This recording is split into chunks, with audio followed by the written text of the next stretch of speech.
August inflation results are out tomorrow, Friday at 9 a.m. Philippine Standard Time. Metrobank is one of 16 surveyed by Business World, forecasting a median 1.3% rise in consumer prices for August, faster than July's 0.9%. That is still well below the bottom end of the government's target range of between 2 and 3%. The Bangko Central's inflation estimate for August falls between 1 and 1.8%, and its inflation forecast for 2025 stands at 1.7%. With us now for more is Nicholas Mapa, Chief Economist at Metrobank. Good to see you again. Nick, welcome back to the program. Hi, Kathy. Thanks for having me. So you're spot on in our Business World survey at 1.3%. Among 16 we surveyed, you're one of 6 that actually are tipping for the median. How did you come up with 1.3? Yeah, well, we're seeing a bit of a pickup in headline inflation from last month. Last month, it was 0.9%. The uptick is traced largely to higher electricity prices across the board. We're seeing higher generation or prices for electricity in Luzon, Visayas, and Mindanao, as well as higher fish and vegetable prices.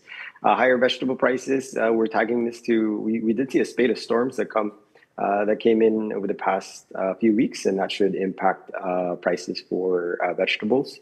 On the downside, we're looking at rice disinflation or deflation to continue to weigh or to offset some of the uptick in headline inflation. To your point on rice disinflation, I mean, this August result isn't going to capture the impact of the suspension in rice imports because that just started in September 1st. So what difference do you think that would make in the pass-through effects to consumer price in the September inflation reading? Yeah, well, September is generally a low import volume month anyways. This is when harvest season kicks in. So we're getting a lot of local supply. We also do have quite a bit of domestic rice supply. So I don't think the ban would impact prices significantly in the sense because there's so much rice in our stocks anyway. So that we'll likely just see headline inflation tick slightly higher, but not likely to be material in the coming months. And then the fourth quarter rolls in, and that means Christmas spending. In what way could the holiday season prompt the final follow-through rate cut by the Bangko Sentral? Yeah, well, given that inflation is computed on a year-on-year basis, there will be demand-side pressures this year, just like last year. But we are expecting inflation to continue to trend higher, largely because of the base effects sort of waning or fading by the end of the year. That being said, even if inflation does tick higher, I think BSP continues to have ample space to cut policy rates to provide support to the economy.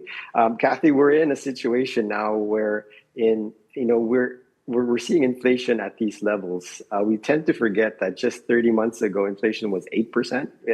20 months ago, inflation was 6%. Now we see inflation at 0.9, 1.3, maybe in the coming months, maybe 1.9, 2%. So we are still at the lower band of the BSP's inflation target. So there's really more than enough reason for the BSP to provide support, all the more given that we've been sort of treading the low end of the government's official growth target of 5.5%. We have. I mean, just look at the chart there. It's really a massive peak at one point and then a steady decline. So that means a lot more room for the Bangko Sentral to cut rates. That's a given. But about the timing, though, when is it going to affect the next rate cut, which would make it the 4th this year? Yeah, well, we had expected BSP to cut in August. We also penciled in a pause for October, largely because we feel the BSP will be watching the Fed and what the Fed decides to do. That's why we actually expect the last cut for this year to come around at their December meeting. So pause in October, wait things out, just see how data plays out, see where the Fed takes policy rates, and then maybe decide by December.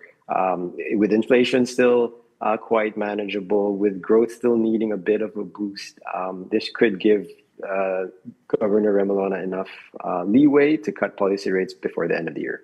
Final point, what is that going to mean for the peso then with narrower interest rate differentials ahead? Yeah, well, with the Fed expected to cut in September and also expected to cut in November, we feel that interest rate differentials will be maintained. The peso, just because of seasonal factors, could see some appreciation pressure before the end of the year as we roll into those burn months and the remittances start to come in. All right. We're just about 24 hours away from that inflation result. We'll be watching. Thank you so much, Nick Mapa of Metrobank, Thank for your you. insights. Have a good day.